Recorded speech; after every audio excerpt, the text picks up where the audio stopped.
اور وکالت کی وجہ سے ایک معاشرے میں اللہ آپ کے پاس لوگوں کی سیاست کی بھی آپشن تھی وہ تھی, لیکن سچ بہت بولتے ہیں نا, مطلب وزڈم وہ والا سیاسی نہیں ہے. اگلی ڈکلنگ, میں سیاست میں اگلی ڈکلنگ سمجھ لیا. نہیں, آئی تھنک کیسر کو تھوڑا سا پولیٹیکلی, دیکھیں پولیٹکس کرنا ایک الگ چیز ہے, اس میں آپ کو تھوڑا ذرا وائزلی چلنا پڑتا ہے, تھوڑا سا کچھ چیزوں کو آپ سہ جانا پڑتا ہے. ابھی تو بیوی کی نہیں سہتے, کسی اور کی کیا سہیں گے؟ ہائے ہائے, چلے بھائی اب آپ بتائیں. یار ابھی تو ساری باتیں بتا دی کہ بیوی کی ہی سہ رہے ہیں, اسی کی سن رہے ہیں. کیا آپ دیکھا کریں یہ ایسے بدل جاتے ہیں, ابھی یہاں سے باہر نکلیں گے نا, پھر مجھے دیکھیں یہ کیوں بولا تھا تم نے, یہ کیوں بولا تھا, یہ سارے مجھے لگتا ہے بند. ہمارا بھی یہی حال ہونے والا ہے. یہی حال کیا مطلب ہے, الحمداللہ ہم تو بہت خوش ہیں. کچھ نہیں کہہ رہا, نہیں آپ جیسے لوگ ہیں جو نیگیٹو بتاتے ہیں اس کو, اس خوبصورت رشتوں کو, جی نہیں, الحمدللہ وی آر سو ہیپی. ان کے بیگ میں تین کیا چیزیں ملیں؟ ان کا جواب سن کے تو میں چاہ رہا ہوں اس کا بیگ بھی ان کی طرح ہوتا. اس کا تو بڑا بورنگ سا بیگ ہے, وہ فون, والٹ اور چوئنگ گم ملے گی بس آپ کو, یہ تین چیزیں گم ہر وقت ملے گی. یہ تین چیزیں. اچھا, بچہ پیدا ہونے کے بعد بیگ میں کیا کیا چیزیں مزید ایڈ ہو جاتی ہیں؟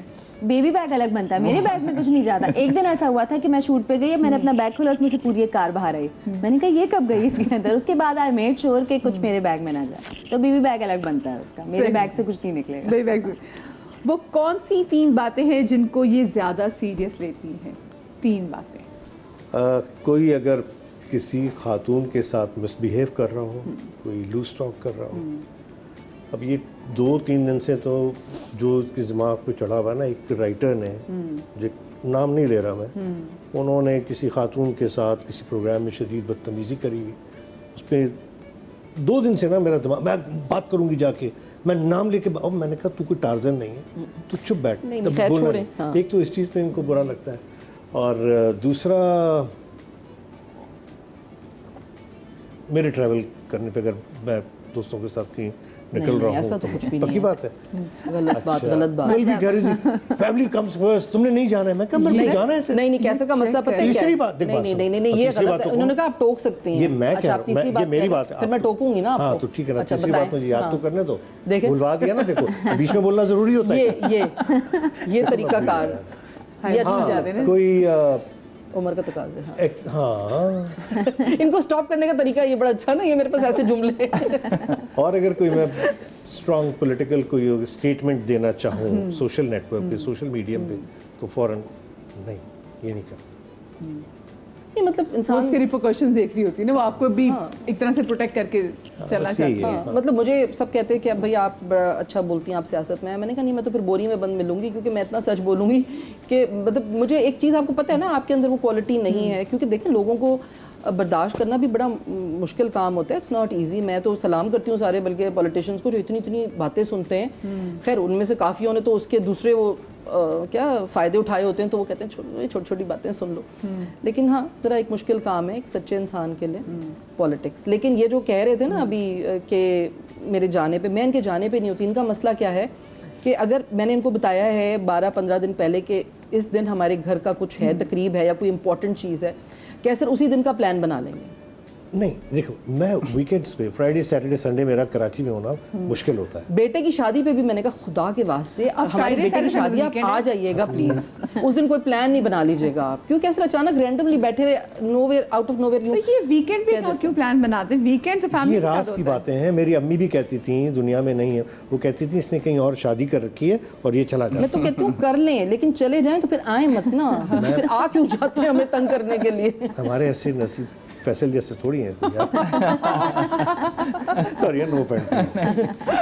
نہیں تو آپ اتنا ٹیلنٹ پیدا کریں نا. نہیں ہو سکتا. وہ کتنے اداس, کتنے دکھی. نہیں توبہ, میں اداس نہیں ہوں یار, موقع نہیں مل رہا. مجھے بتائیں کہ کوئی سینڈریلا کے ٹائم میں 12 بجے سے زیادہ باہر نہیں, کوئی ایسی کوئی چیز نہیں, بس یہ کہ ویکینڈ پہ. ہاں اور کیا. تو بیٹوں کی شادی میں جو آپ نے ان کو اسپیشلی بولا تھا تو ٹائم انہوں نے دیا تھا بیٹے کی شادی پہ. میں نے کہا پلیز اب آپ اس دن کہیں مت جائیے گا, اس دن آپ پلیز شادی پہ آ جائیے گا. مطلب کیسر کی ایک نیچر ہے, بڑی عجیب سی نیچر ہے, ویئرڈ سی. آئی تھنک وہ اٹینشن سیکنگ کے لیے جو بھی ہے, لیکن کسی اگر ان کو پہلے بتا دیا جائے ان کی ریورس سائیکی ہے. اگر بول دو کہ یہاں جانا ہے, بولیں گے یہاں اب تو میں نہیں جاؤں گا یہاں پہ. اور اگر کہہ دو کہ یہاں نہیں جانا, کہیں گے یہاں تو مجھے جانا ہے ضرور. کیا کر سکتے ہیں, ہم انسان ہیں, ریئر ہیں, ساتھ عادت پڑ گئی. شادی بھی ایسے ہی ہوئی نا. کتنی پیاری پکچرز بھی چل رہی ہے آپ کی بہو, ماشاءاللہ کتنی پیاری ہے. یہ نکاح کے ٹائم, یہ نکاح کے ٹائم. یہ ولیمے کی ہے. چلے تو آپ کے گھر بیٹی آ گئی, ماشاءاللہ اپنے 2 بیٹے, بیٹی آ گئی. لیکن میں یہ کہتی ہوں کہ بہو کا رشتہ بھی بہت پیارا ہوتا ہے. ہم نے خواہ اس کو نیگیٹو بنا دیا ہے. بیٹی بیٹی ہوتی ہے, بہو بہو ہوتی ہے. اگر آپ بہو کو اسی محبت سے رکھیں آپ کے بیٹے کے حوالے سے تو وہ بہت اچھا رشتہ ہے. ہاں, میں بلکہ آپ کے بیٹے کی شادی پہ بھی جاؤں گی, لیکن وہی جو شادی شدہ جوڑا یہاں پہ بیٹھا ہوا ہے, مجھے آپ بتائیں یہ کن 3 چیزوں کو سیریس لیتی ہیں؟ سیریس لیتی ہیں. ایک تو یہ جو ملک کے حالات اور پولیٹیکل جو حالات ہیں اس کو لے کے کبھی جب کوئی بھی نئی نیوز آتی ہے, کوئی بریک ہوتی ہے, بریکنگ نیوز آتی ہے, تو یہ ایک دم سے اس کو کمرے میں آتی ہے, کیا ملک ہے, کیسا ہے یہ, بلا بلا, اس کو ہمیں چھوڑنا, ہمیں آپ دیکھیں باہر کام ڈھونڈیں, یہ کریں وہ کریں. تو میں کہتا ہوں ارے کیا کریں, ہمارا جو فیلڈ ہے وہ اس پہ اتنا آسان نہیں. اس کو اس پہ ایک غصہ کافی آتا ہے.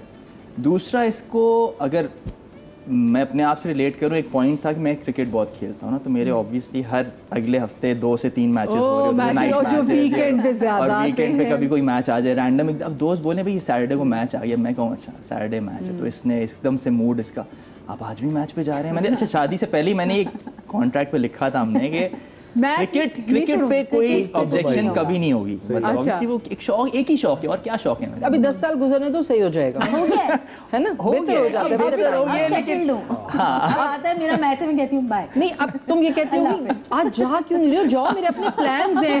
قسم سے میں اس پوائنٹ پہ آ رہی ہوں کہ بھائی اب جائیں, کوئی مسئلہ نہیں, پلیز جائیں, کیونکہ میرا پلان بن چکا ہے, میں نہیں رکوں گی. بالکل ایبسلیوٹلی.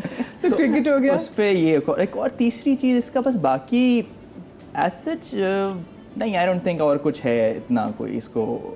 آئی تھنک وہ اب کیونکہ 8 سال ہو گئے تو عید کی جو دعوتیں ہوتی ہیں نا, تو اس پہ اس کا ہو جاتا ہے. ہم کہیں عید پہ, اچھا ہر عید سے 2 مہینے پہلے ریحان ہم کہیں نا عید پہ باہر چلتے ہیں, اور پہلے 3 مہینے پہلے کہ عید پہ باہر چلتے ہیں, مجھے نہیں تیار ہونا, اس عید پہ باہر جائے ٹریول کرتے ہیں, دعوتیں نہیں کیونکہ ہمارے یہاں جو عید کی پریکٹس ہے نا, میں اس سے تنگ آ چکی ہوں. اور وہ کیا پریکٹس ہے؟ اور وہ پریکٹس یہ ہے کہ ہم پہلے دن تیار ہو کے خالہ کے یہاں جائیں گے, دوسرے دن تیار ہو کے امی کے یہاں وہی لوگ جائیں گے, اور صبح ہمارے یہاں سسرال کا لنچ ہوگا. تو یہ پریکٹس ایک عرصے سے یہی سیم چیز ہو رہی ہے. تو میں نے کہا اب مجھ سے نہیں ہو سکتا یہ, اور جتنی گرمی ہو گئی, اور قربانی کی اس دفعہ جو گزری ہے اتنی ٹف تھی وہ گرمی کے ساتھ, تو میں نے کہا اس دفعہ تو ہمیشہ میرا عید سے پہلے یہ ہوتا ہے کہ بھائی ہمیں کہیں ٹریول کرنا ہے اور ہم نہیں کر پاتے. جاتی تیار وغیرہ ہو کے گھر آ کے کیا ہے ہم اس دعوت پہ کیوں جا رہے ہیں, کل بھی یہ دعوت آ رہی ہے, مجھے اتنی نفرت آ رہی ہے, نہیں یہ نہیں وہ, جانا پڑتا ہے. اور آج تک ہم نے عید پہ ٹریول نہیں کیا. نہیں, یہ بات گھر میں سب کو پتا ہے کہ میں تنگ آ چکی ہوں. اچھا جی, آپ کی بیگم کی 3 بیسٹ فرینڈس کے نام کیا ہیں؟ کیسا کیا ہوا, کس سوچ میں گم ہو گیا؟ زورین, احمد اور کیسر. ہاں, اپنے گھر کے نام بتا دیے. نہیں, اس لیے کہ میرے بیسٹ فرینڈز یہی ہیں, میں انہی سے ساری باتیں کرتی ہوں, دل کا حال ادھر ہی بولتی ہوں, کیونکہ دیکھیں باہر آپ کو ذرا سوچنا پڑتا ہے, آپ کو تھوڑا سینسر پالیسی ہوتی ہے. ہمارے گھر میں ماشاءاللہ مطلب میرے سب کی ماں بہن کر رہی ہوتی ہے. اللہ کیسے ایسے تو نہیں بولے, کچھ تو سینسر, میں کہوں سینسر پالیسی سینسر پالیسی. آپ بھی جلدی سے بتا دو, مجھے بریک لینی ہے. فاقیہ, سرا, اور آئی تھنک تیسرا میں مجھ سے. بالکل صحیح. کیا بات ہے, دیکھیں نا دونوں میاں بیوی آپس میں بیسٹ فرینڈ بھی ہیں. مجھے چھوٹی سی بریک لینی ہے, بریک کے بعد واپس حاضر ہوتے, کہیں مزہ آئیے گا.